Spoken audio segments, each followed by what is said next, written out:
Olá, pessoal, tudo bem com vocês? Para quem não me conhece, meu nome é Regiane, eu sou psicóloga. E hoje eu vou falar um pouquinho com vocês, principalmente aí para os fumantes de plantão, para os tabagistas de plantão, sobre o modelo de tratamento que a gente tem, né? Um pouquinho sobre o movimento de mudança e manutenção dos comportamentos que os tabagistas de plantão acabam tendo no decorrer da sua vida, juntamente com o cigarro.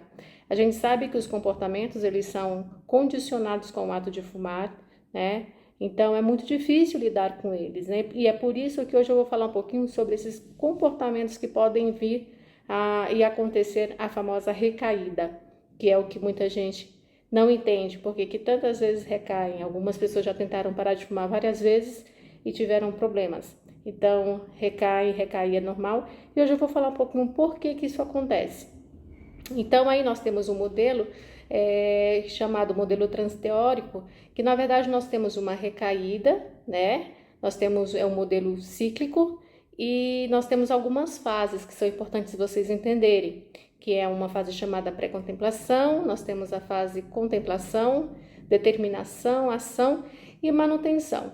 Então, o fumante ele passa por essas fases, né? Então, nem sempre eu estou pronto para parar de fumar. Então, a gente tem aí algumas fases que é importante a gente entender por que isso acontece.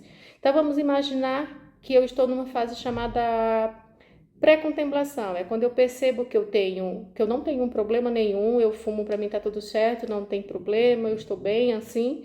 Então, eu estou numa fase chamada pré-contemplação. Eu não percebo que o problema acontece e que eu estou com essa necessidade de parar de fumar.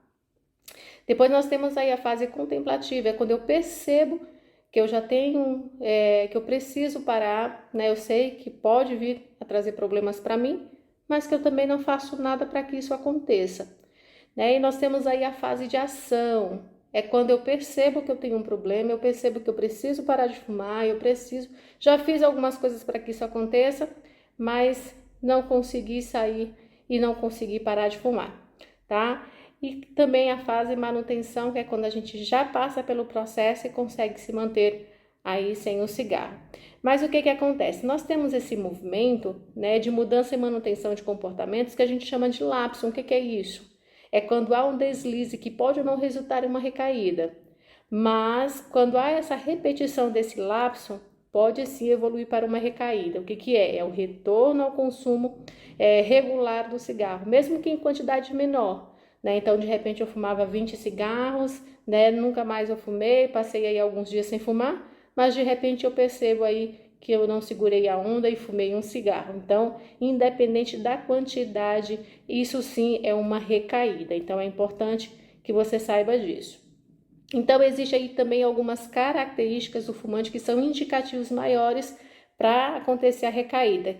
Quais são essas características, Regiane? Então, você pode me perguntar. Então, por exemplo, o nível de dependência, né?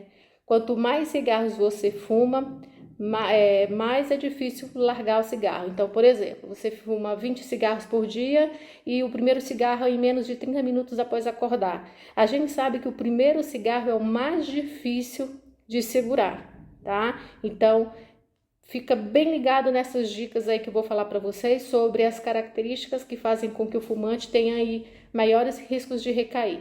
Então, segurar o primeiro cigarro do dia, né? Se eu não consigo segurar os meus 30 primeiros minutos do dia, isso também vai contribuir sim para que eu recaia, tá? Para que eu tenha maior facilidade em recair.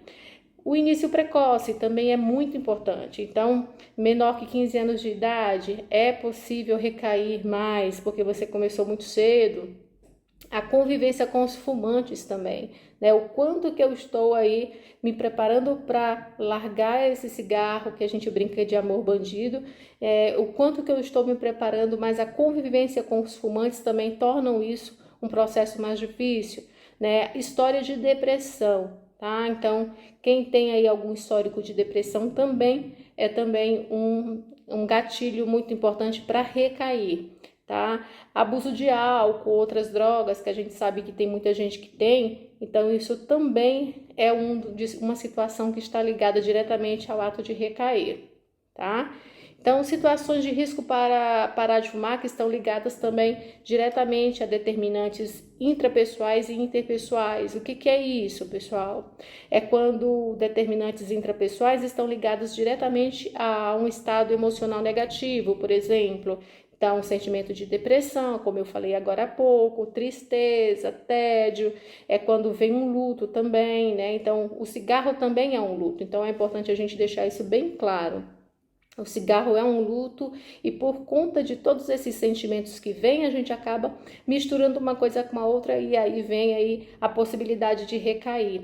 Então, esses sentimentos, né, essa parte emocional negativa é um dos sentimentos que mais fazem com que a pessoa possa recair. Então, como repetindo novamente, depressão, tristeza, tédio, luto, respondem pelo número maior de recaídas. O estado físico também negativo, ele também é um importante gatilho, né? Então, desconforto ou uma fissura associados à abstinência, né? Outros estados físicos como dor, né? Algum tipo de doença, um ferimento, uma fadiga, também faz com que a pessoa também tenha aí a possibilidade de recair. O estado emocional positivo também, alegria, liberdade, celebração. Por quê, pessoal? Porque, na verdade, o fumante ele não precisa de justificativa para fumar. Ele fuma porque ele está alegre, porque ele está triste, porque ele quer celebrar, porque ele está irritado, por tudo. Então, o estado emocional positivo também faz com que ele responda aí por um número significante de recaída, tá? E testes de controle pessoal é quando as pessoas fazem o uso da droga novamente com a capacidade de controle sobre ela. É quando eles falam, eu vou usar mais uma vez, só mais uma vez para ver o que acontece. Então, você já sabe que a partir do momento em que parar de fumar, não pode mais enfrentar o cigarro dessa maneira, confrontar ele, porque senão você vai voltar a fumar, certo? E aí nós temos alguns determinantes também que a gente chama de interpessoais. O que é isso? É quando influencia, tem aí uma determinação interpessoal, é quando tem influência de outras pessoas envolvidas, como por exemplo, é um conflito, um casamento, uma amizade, problemas no trabalho. Então também tem um gatilho importante aí para recaída, tá, pessoal? A pressão social direta também é um ponto importante, né? O oferecimento do cigarro, né? Do álcool por uma pessoa próxima a essa pessoa que está tentando parar de fumar. A gente tem muito isso dentro da própria família, né? Então, nós temos os famosos facilitadores. Então, tenham cuidado com eles. É importante que cada um entenda e respeite o teu espaço e o teu momento, tá? Temos aí a pressão social indireta também, que a gente sabe que existe muito, né? Está em algum local ou um grupo que está fumando. Então tem gente que vai lá para algum local, para uma festa, e para onde ele vai? Para o fumódromo. Não pode, pessoal. É um gatilho muito grande e muito fácil da pessoa recair, porque ele está exatamente no local onde chama-se o cigarro. E também os conflitos interpessoais. O que é isso? É quando há relações conturbadas ao ambiente doméstico ou no trabalho. Então, às vezes a pessoa fica muito estressada, né? Então, acaba se fumando exatamente porque não consegue controlar essa emoção, tá? Nós temos uma fase inicial, que a gente chama a fase inicial de abstinência, que funciona assim, as primeiras semanas sem fumar, né, você está numa fase abstinente, então vem a síndrome da abstinência, tá, que vem carregado de sentimentos, irritação, nervosismo, falta de sono, angústia, sintomas depressivos, enfim, e aí você encontra situações, né, geradoras de estresse e de alto risco, e aí o que você faz? Então, vamos pensar junto. Você está aqui na sua primeira semana sem fumar, tá? Depois você tem aí os sintomas da abstinência, encontro com situações geradoras de estresse e de alto risco, e aí um pontinho de interrogação. O que você faz a partir de agora? Então, são coisas que você precisa aprender a lidar com essas situações que acontecem na nossa vida, principalmente quando a gente está passando por um problema e em relação também ao parar de fumar. E como que ocorre essa recaída, né? O que acontece é o seguinte, você tem uma frustração, tá? Dessa frustração você tem uma resposta assertiva, né? Então, aumenta a eficácia, tá? E você diminui a probabilidade de fumar. Agora, se você estiver pronto, tá? Se você buscar vários tipos de recurso para lidar com isso, porque as frustrações, a raiva, o nervosismo, a alegria, a tristeza, enfim, independente do que você esteja sentindo, ela vai chegar. E aí, o que é que você precisa? Você precisa ter uma resposta assertiva, você precisa ter um recurso. Tá? Quando você busca esse recurso, você vai ter uma autoeficácia nisso e nesse comportamento e aí diminui a probabilidade de fumar. Agora veja bem, se você tem uma frustração ou uma raiva, nervosismo, enfim, seja lá o que for, você não tem essa resposta de enfrentamento, você não tem um recurso apropriado para essa resposta, vai ter essa diminuição da eficácia positiva e o efeito do cigarro. E aí o que que acontece? Infelizmente você vai fumar. Tá? Então, nós temos aí a escolha da resposta, que é muito importante. Nós temos aí uma situação de risco, que não basta usar um recurso só, né? A gente sabe que para cada situação exige da gente um novo comportamento. Então, é importante que você pense, que você avalie, que você carregue de repente uma malinha com alguns recursos. Eu bebo muita água, me ajuda, percebo que se eu usar balas de gengibre, castanhas, frutas secas também vai me ajudar. Então, para cada atividade, um recurso diferente, tá? Então, não é necessário usar um recurso adequado para uma situação específica, tá? O que é importante é que você entender que além de você necessitar ter esse recurso, você coloca ele em prática.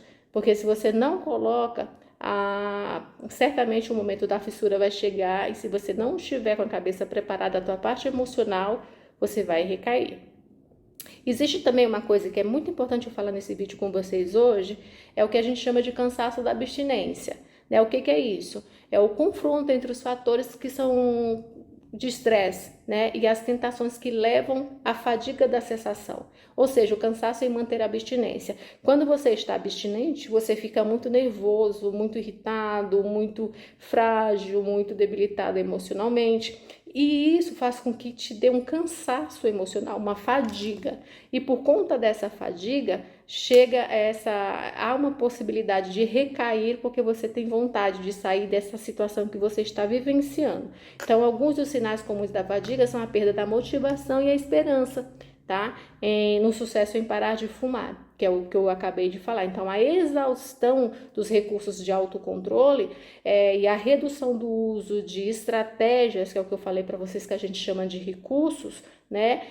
De confronto, é um baixo, e também vem aí um baixo sentimento de autoeficácia. E isso acaba dando um lugar da recaída na sequência.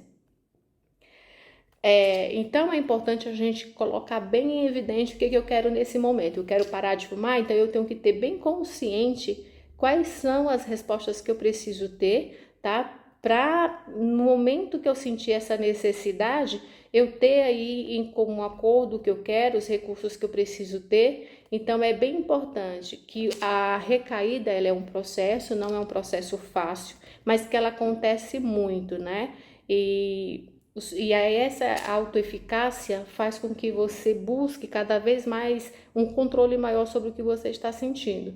Tá, pessoal? Eu vou voltar aí algumas vezes falando um pouco mais sobre a questão do tabagismo. Hoje eu trouxe apenas alguns gatilhos que são importantes para vocês perceberem e o que acontece, né, quando acontece a recaída. Então, lembre-se sempre, cuidem da parte emocional, da parte física, né? Andem sempre com recurso, anotem, tomem nota do que é importante para você, manter ali do seu lado quando você tiver. E eu vou trazer também aí um vídeo falando sobre enfrentando a abstinência, que eu acredito também que é muito importante para vocês, para que a gente possa aí dar esse suporte, principalmente para você que está querendo parar de fumar. Tá bom, pessoal? Um beijo grande, foi mais um prazer estar aqui com vocês.